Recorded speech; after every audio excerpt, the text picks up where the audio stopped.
தமிழக சட்டத்துறை அமைச்சர் ரகுபதி அவர்கள் வந்துட்டு நேற்று திருப்பரங்குன்றம் அந்த தீபயேற்ற விவகாரத்தில் தீர்ப்பு வந்திருக்கு.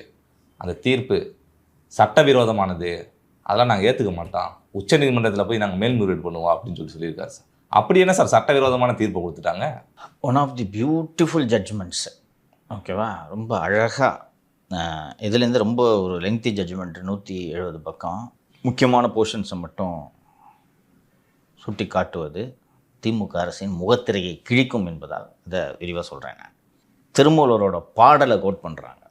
சுத்தாய் சித்தாய் சதானந்தம் தானாகி சத்திய ஞானன் தனிப்பொருள் ஆனந்தம் சித்தத்தில் நெல்லா சிவானந்த பேரொளி சுத்த பிரம பிரியம் துரியத்துள் உயித்து துரியத்து பெரும் துரியத்து உறும் பேரொளியே அப்படின்னு சொல்லிட்டு மனதில் இருக்கக்கூடிய அழுக்குகள் எல்லாம் நீக்கினால் அவன் கண்ணுக்கு சிவன் ஒளியாய் தெரிவான் அப்படின்னு திருமூலர் சொல்கிறாருன்றதுலேருந்து ஆரம்பித்து ஒரு முக்கியமான விசேஷ நாட்களில் இந்த மலை உச்சிகளில் எல்லோரும் பார்க்கும்படி தீபம் ஏற்றுவது என்பது இந்து மதத்தில் வழக்கம் என்பதை முதலில் நிறுவி விடுகிறார். சரியா? தமிழ்நாடு அரசோட நிலைப்பாடு என்னவென்றால், ஆகம விதிப்படி அங்கே மலை உச்சியில் தீபம் ஏற்றக்கூடாது என்பது தமிழக அரசோட நிலைப்பாடு. சரி, எங்கே இருக்குங்க அந்த ஆகம விதின்னு காட்டுங்கன்னா இல்லை. ஸோ நீங்கள் ஒரு இடத்துல சொல்கிறீங்கல்ல, தீபம் இங்கே தான் ஏற்றணும் அப்படின்ட்டு ஒரு இடம் சொல்கிறீங்கல்ல, அதை நீங்கள் உச்சி பிள்ளையார் கோயில் என்று சொல்கிறீர்கள். அது உச்சியும் அல்ல, அந்த இடத்தில் பிள்ளையாரும் இல்லை. சொல்லியிருக்காங்கப்பா. We are also bound to record that the place at which presently the Devastham is lighting the Deepam, though called as Uchi Pillayar Koil, admittedly that place is not the Uchi, nor there is any Pillayar idol. உச்சி பிள்ளையார் இருக்கணும், உச்சியில் பிள்ளையார் இருக்கணும்ல. எங்கே என்னென்னலாம் சொல்லி கோட்டை ஏமாற்றிருக்காங்க தெரியுதா sir? அது உச்சி பிள்ளையார் கோயில் சார், நாங்கள் ஏற்றுற இடம். எங்கேப்பா பிள்ளையார் கோயில்? காணா. அதனால் இந்த நீதிமன்றம் என்ன முடிவுக்கு வருகிறது என்றால், ஆகம சாஸ்திரத்திலோ அறிவாலய சாஸ்திரத்திலோ, அறிவாலய சாஸ்திரத்தில் போட்டிருக்கா? நானாக சொல்கிறேன், அதுதான். அறிவாலய சாஸ்திரத்திலோ இவர்கள் சொல்லக்கூடிய உச்சி பிள்ளையார் கோவிலில் தான் தீபத்தை ஏற்ற வேண்டும் என்பதற்கு எந்த விதமான ஆதாரங்களையும் அரசோ அறநிலையத்துறையோ சமர்ப்பிக்கவில்லை. அரசும் அரசு அதிகாரிகளும் ஏதோ ஒரு காரணத்திற்காக இந்த இடத்தில் தீபம் ஏற்றக்கூடாது என்ற முடிவுக்கு வந்துவிட்டு அதற்கான காரணங்களை தேடியிருக்கின்றனர். இந்த இடத்தில், குறிப்பிட்ட இடத்தில் தீபம் ஏற்றினால் சட்டம் ஒழுங்கு பிரச்சனை ஏற்படும் என்பது இவர்களது கற்பனை. இதெல்லாம் அவங்களே சொல்லியிருக்காங்கப்பா, நான் சேர்த்துக்கல. ஒரு மகா வல்லமை, ஒரு அசுர பலம் பொருந்திய அரசு ஒரு கோவிலின் மீது மலை உச்சியில் தீபம் ஏற்றினால் சட்டம் ஒழுங்கு பிரச்சனை ஏற்படும் என்று சொல்வதை ஏற்றுக்கொள்ளவே முடியவில்லை. அதுவும் வருடத்தில் ஒரு நாளில் தீபம் ஏற்றுவதால் சட்டம் ஒழுங்கு பிரச்சனை ஏற்படும் என்பதை ஏற்றுக்கொள்ளவில்லைன்னு சொல்கிறதோட அடுத்தது நீதிமன்றம் சொல்கிறது தான் முக்கியம். சட்டம் ஒழுங்கு பிரச்சனை அப்படி ஏற்படும், அரசு வேணுகுன்னு இதை பண்ணுனா சட்டம் ஒழுங்கு பிரச்சனை ஏற்படும். தம்பி இருக்கு தம்பி. Of course it may happen only if such disturbance is sponsored by the state itself. இதை நீதிமன்றம் கண்டுபிடிச்சிச்சு. நீங்கள் தான் இங்கே பஞ்சாயத்தை உருவாக்குறீங்கன்றது கண்டுபிடிச்சிச்சு. சொல்லிட்டு அடுத்த வரி ரொம்ப முக்கியம். We pray no state should stoop to that level to achieve their political agenda. அரசியல் காரணங்களுக்காக எந்த அரசும் இப்படி சட்டம் ஒழுங்கு பிரச்சனையை தூண்டக்கூடிய வகையில் கேவலமாக இறங்காது என்று நாங்கள் வேண்டிக் கொள்கிறோம். இதோட இம்ப்ளிசிட் மீனிங் என்ன? நீங்கள் தாண்டா அங்கே பிரச்சனை பண்ணுறது. இன்னொன்று இஸ்லாமியர் தரப்பும் இன்னும் அங்கே தீபம் ஏற்றக்கூடாதுன்னு அவங்க ஏதாவது சொன்னாங்க. இஸ்லாமியர்கள் கூட சேர்ந்து போராட்டம் பண்ணாங்க. யார் தீபம் ஏற்றக்கூடாதுன்னு மல்லு கட்டிட்டு இருக்குது? யார்? திமுக. திமுக, தமிழ்நாடு அரசு இல்லையா? அப்போ அரசு தானே இதில் பிரச்சனை பண்ணுது. இதைத்தான் எழுதிட்டாங்க நீதிபதிகள். அந்த தீபத்தூண் என்று சொல்லக்கூடிய இடம் மிக தெளிவாக கோவிலுக்கு சொந்தமான இடத்தில் அமைந்திருக்கிறது. கிட்டத்தட்ட 100 வருஷமாக இந்த கேஸு பிரிவி கவுன்சில் லண்டன் வரைக்கும் போயிட்டு இங்கிட்டும் அங்கிட்டும் போயிட்டுலாம் வந்துக்கிட்டு இருக்கு. எந்த வழக்கிலும் வக்ஃபு போர்டு தீபத்தூண் இருக்கிற இடம் எங்களுதுன்னு சொல்லவே இல்லை. ஆனால் விஷமத்தனமாக முதல் முறையாக இந்த வழக்கு விசாரணையின் போது தீபத்தூண் இருக்கும் இடம் எங்களுக்கு சொந்தமானது என்று வக்ஃபு போர்டு சொல்லியிருக்கிறது. முதல் முறையாக வக்ஃபு போர்டு இதை சொல்வதன் காரணமாகத்தான் எதிர்த்தரப்பு, இந்துக்கள் தரப்பு ஒரு பீஸ் கமிட்டி மீட்டிங்க்கு, ஒரு நெகோசியேஷனுக்கு, ஒரு சமாதான கூட்டம், பேச்சுவார்த்தைக்கு ஒரு பேச்சுவார்த்தைக்கு போகலாம் அப்படின்னு சொல்கிறத இந்துக்கள் தரப்பு ஏற்றுக்கொள்ள மறுப்பதற்கான காரணம், முதல் முறையாக தீபத்தூண் இருக்கிற இடம் எங்களுக்கு சொந்தன்ற பஞ்சாயத்தை இப்போ தான் ஆரம்பிக்கிறாங்க. இவங்க இப்போ ஆரம்பிக்கிறதுனால பேச்சுவார்த்தைக்கு போகலாம் பேசிக்கலாம் அப்படின்னு சொல்கிறத நாங்கள் ஏற்றுக்க மாட்டோம், கோர்ட்டு முடிவு பண்ணுறோன்னு இவங்க சொல்கிறாங்க. தீபம் ஏற்றினால் சட்டம் ஒழுங்கு ஏற்படும் என்பது ஆட்சியாளர்கள் மனதில் ஏற்பட்டிருக்கக்கூடிய கற்பனையான ஒரு பேய். இதுவும் சொல்லியிருக்காங்க. The apprehension expressed by the district administration regarding probability of disturbance to the public peace is nothing but an imaginary ghost created by them for their convenience sake. இந்த மாதிரி சட்டம் ஒழுங்கு ஏற்படும்னு ஒரு பேய் ஒன்று, இவங்களே பேய் கதை ஒன்று சொல்லி அதை இவங்க வசதிக்காக இரு பிரிவினருக்கிடையே மோதலை தூண்ட இவர்கள் பயன்படுத்தி கொண்டார்கள். ஒரு சில குறிப்பிட்ட நபர்கள் மேலே சென்று தீபம் ஏற்றுவதை எங்களால் சமாளிக்க முடியாது என்று ஒரு அரசு இயந்திரம் சொல்வதை ஏற்றுக்கொள்ளவே முடியாது. அப்படி ஒரு 4 பேர் போய் தீபம் ஏற்றுறதுனால சட்டம் ஒழுங்கு பிரச்சனை ஏற்பட்டுரும், எங்களால் அதை சரி செய்ய முடியாது, இரு பிரிவினருக்கிடையே மோதல் ஏற்பட்டுவிடும் என்று அரசு சொல்வது அரசின் கையாலாகத்தனத்தை காட்டுகிறது. அப்படி சொல்லியிருக்காங்களா சார்? எஸ். என்ன நம்ப மாட்டேங்கிறான்? இல்லை, கையாலாதனம். Projecting as if such congregation will cause disturbance to peace, stampede, disharmony among community, etc. is exposure of their incapacity to maintain law and order and hesitant to bring harmony among communities. Incapacity என்ன? கையாளத்தான். க்ளீனாக detailed order, அந்த தீபத்தோட புகைப்படம் அதெல்லாம் போட்டுட்டு ஒரு விரிவான தீர்ப்பு.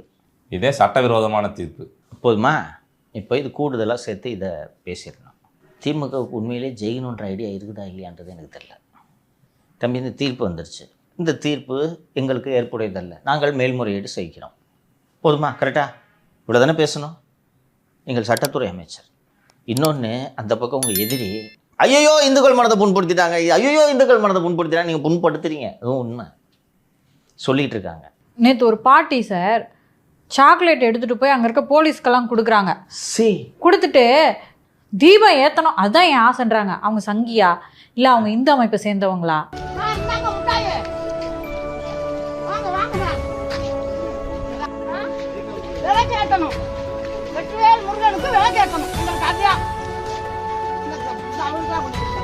எல்லாருக்கும் இருக்கக்கூடிய எண்ணம், ஐயோ கார்த்திகை தீபம் தண்ணிக்கு ஒரு நாள் இந்த கொளுத்தி தான் போட்டுமையா தீபம், உங்களுக்கு என்னையா பிரச்சனை? இதுக்கு எதுக்கியா கோடிக்கணக்கான ரூபாயை செலவு பண்ணி முகுல் ரோஹத்கி, அபிஷேக் சிங்வி, விகாஸ் சிங்கு, அந்த விகாஸ் சிங் விளங்காத விகாஸ் சிங் ஆர்கியூ பண்ணி ஒரு வழக்கம் ஜெயிச்சதா தெரியல எனக்கு. சார் இப்போ இந்த தீர்ப்பை கொடுத்ததுனால தானங்க சார் ஜிஆர்எஸ் ரவுடி ஆர்எஸ்எஸ் ரவுடியான்னு கேட்டாங்க. ரவுடின்னு நீங்கள் பண்ணீங்களே, இப்போ என்ன சொல்கிறீங்க? இந்த இடத்தில் தீபமேற்றுங்கள் என்று ஒரு நீதிபதி தீர்ப்பளித்ததனால் அவரை ஆர்எஸ்எஸ் ரவுடி என்று சொன்னதோடு இவரை பதவி நீக்கம் செய்ய வேண்டும் என்று பாராளுமன்றத்தில் தீர்மானம் கொண்டு வருவதற்கு நீங்கள் முன்முயற்சி எடுக்கிறீர்களே. இப்போது நீதிபதிகள் ஜெயச்சந்திரன் மற்றும் கே ராமகிருஷ்ணன் ஆகியோரை பதவி நீக்கம் செய்ய தீர்மானம் ஏற்றுவீர்களா? தெரிஞ்சு இந்த ஹைகோர்ட்டில் இருக்க எல்லா பேர்த்தையும் பதவி நீக்கம் பண்ணுன்னு போவாங்க போல. கிட்டத்தட்ட அந்த எண்ணம் இவங்களுக்கு இருக்கு தம்பி, நீ மிகைப்படுத்தி சொல்லல. அது என்ன எங்களுக்கு பிடிக்காத தீர்ப்பு தர்றது? நாங்கள் சொல்கிறபடி தீர்ப்பு கொடு. நாங்கள் ஒருத்தனை தூக்கிட்டு போய் ஒரு 40 பொய் கேஸ் போட்டு உள்ளே வச்சு சாவடிக்கலான்னு பிளான் பண்ணிட்டு இருந்தா அது என்ன எழுத்துக்கிறோம் சார் பெயில் கொடுக்குறது? நாங்கள் சொன்னபடி தீர்ப்பு கொடு. இந்த நேற்று சொன்னாங்க இல்லை மாணிக்கு தாக்குறதோ பேசணுன்னு சங்கி, அது மாதிரி தான். ஒரு நீதிபதி இப்போ சரின்னு சொல்லிடுச்சே. அவர் ஜஸ்டிஸ் ஜிஆர்எஸ் லிமிட்டடாக எழுதியிருந்தார். தம்பி 1920 ஆரம்பிச்சிட்டாங்க கதையை, நான் படிக்கல, அதனால தான் 170 பக்கம். இன்னையோட இதை முடிவு கொண்டு வரோன்றாங்க. நீங்கள் தான் மத கலவரத்தையே தூண்டுறீங்க. ஆமாம், வேற என்னப்பா? 2 கம்யூனிட்டி ஒன்று சேர விடாமல் அரசு தடுக்குதுன்ட்டாங்கப்பா, தெரியுமா? அப்போ ஆர்எஸ்எஸ்க்கும் திமுகவுக்கு என்ன சார் டிஃபரன்ஸ்? அதை தான்ப்பா சொல்கிறேன், சரியாக கேட்ட நீ யோசிச்சு பாரு. நம்ம இதே ஆங்கிளில் தானே சார் பேசி இருந்தோம். திமுக தான் இதில் வந்து அரசியல் பண்ணுதுன்னு. தம்பி இங்கே பாரு, இஸ்லாமிய சகோதரர்களே எனக்கு தெரியும், கார்த்திகை தீபம் தண்ணி ஒரு நாள் தானேப்பா. இன்னொன்று, அது உங்கள் இடமும் இல்லை, அதை சொல்லியிருக்காங்க சார். ஒரே ஒரு நாள் தீபம் ஏற்றுறதன் மூலமா மாலதி. இன்னொன்று, அந்த ஒரு நாள் தீபம் ஏற்றுறது தர்கா வாசல்ல ஏற்றுறாங்க இல்லைல்ல? உங்கள் ஏரியா ஒன்றும் இல்லைப்பா, இது நம்ம வீடுப்பா, நம்ம வீட்டில் நம்ம ஹாலுக்கு பக்கத்தில் விளக்கேற்றுறோம்ப்பா. பக்கத்து வீட்டுக்காரன் வந்து என்ன சொல்கிறான், பூஜை ரூமில் ஏற்று, அது என்ன ஹாலில் ஏற்றுறதுன்ட்டு. இது என்ன லாஜிக்? இவ்வளோ தான் சிம்பிளிஃபைடு திருப்பரங்குன்ற இஷ்யூ, புரியுதா? சொல்ல முடியுமா நீ ஃபஸ்ட்டு? இதில் இஷ்யூ என்ன? இல்லை இது எங்களுக்கு சொந்தம் உங்களுக்கு சொந்தன்றது இதெல்லாம் விட்டுருங்க பாஸ். இது உங்கள் ஏரியா, இது உங்கள் ஏரியான்றது லண்டன் பிரிவி கவுன்சில் முடிவு பண்ணிடுச்சு, ரைட்டா? மலைப்பாதை, அந்த தர்கா, அதை சுற்றியுள்ள இடங்கள் இஸ்லாமியர்களுக்கு சொந்தம். மீதி உள்ள எல்லா இடமும் திருப்பரங்குன்றம் கோவிலுக்கு சொந்தம் என்று 20 செட்டில் ஆயிடுச்சு. அது ரீஓப்பன் ஆகலை இன்னும். அப்போ அந்த மலை பூரா இந்து கோவிலுக்கு சொந்தமாக இருக்கும்போது எங்கே தீபம் ஏற்றினால் என்ன? இப்போ இஸ்லாமியர்கள் தான் எப்படி கிளைம் வைக்க முடியும்? இப்போ தர்கா வாசலில் வந்து தீபம் கொளுத்தணும் கார்த்திகை தீபத்தை அன்னைக்குன்னு சொன்னாங்கன்னா நாமளே எதிர்ப்போம். கரெக்டாக? நம்ம உன் வீட்டில் ஏற்றுப்பா, ஏன்பா பக்கத்து வீட்டில் போய் விளக்கேற்றுறேன்னு நம்ம கேட்போம். இஸ்லாமியர்கள் தான் எப்படி எதிர்ப்பு தெரிவிக்க முடியும்? திமுக கவர்மெண்ட்டோட ஸ்டாண்ட் என்னென்னா, இத்தனை வருஷமாக அவங்க பூஜை ரூமில் ஏற்றின்னு இருந்தாங்க, இன்றைக்கினா திடீர்னு ஆளில் ஏற்றுறாங்க விளக்கு, அதெல்லாம் ஏற்றக்கூடாது. இல்லையா? ஏற்றலாம். மத கலவரம் வந்துடும். அதுதான் சார் நீதிபதிகளே கேட்குறாங்க. ஒரே ஒரு நாள் தீபம் ஏற்றுவதன் மூலமாக மத கலவரம் வரும்னு அரசு சொல்கிறது உங்கள் கையாலாகத்தனம் அப்படின்னு எழுதியிருக்காங்க இந்த டிவிஷன் பெஞ்ச். இப்போ இவங்களை பதவி நீக்கம் பண்ணுவீங்களா? நீங்கள் பண்ணி தான் பாருங்களேன். இதிலிருந்தாவது திமுக பாடம் கற்றுக்கொள்ளுமா என்று பார்த்தால் இவர்கள் எந்த சூழலிலும் பாடம் கற்றுக்கொள்ள மாட்டார். ஒரு நீதிமன்றம் தீர்ப்பு கொடுத்துருக்கு. இப்போ நான் படித்தேன், எவ்வளோ விரிவாக எழுதியிருக்காங்க. 170 பக்கம் 2 நீதிபதிகள் உட்கார்ந்து ஆராய்ச்சி பண்ணி எல்லா தீர்ப்புகளையும் படித்து இந்த தீர்ப்பை எழுதியிருக்காங்க. இல்லைங்க எங்களுக்கு இது ஏற்படுது இல்லைங்க, நாங்கள் உச்சநீதிமன்றம் பாருங்கள் முடிஞ்சு போச்சா? பணத்தை சுடுகாட்டில் தான் எரிக்கணும். எது கூட எதையா ஒப்பிடுறது?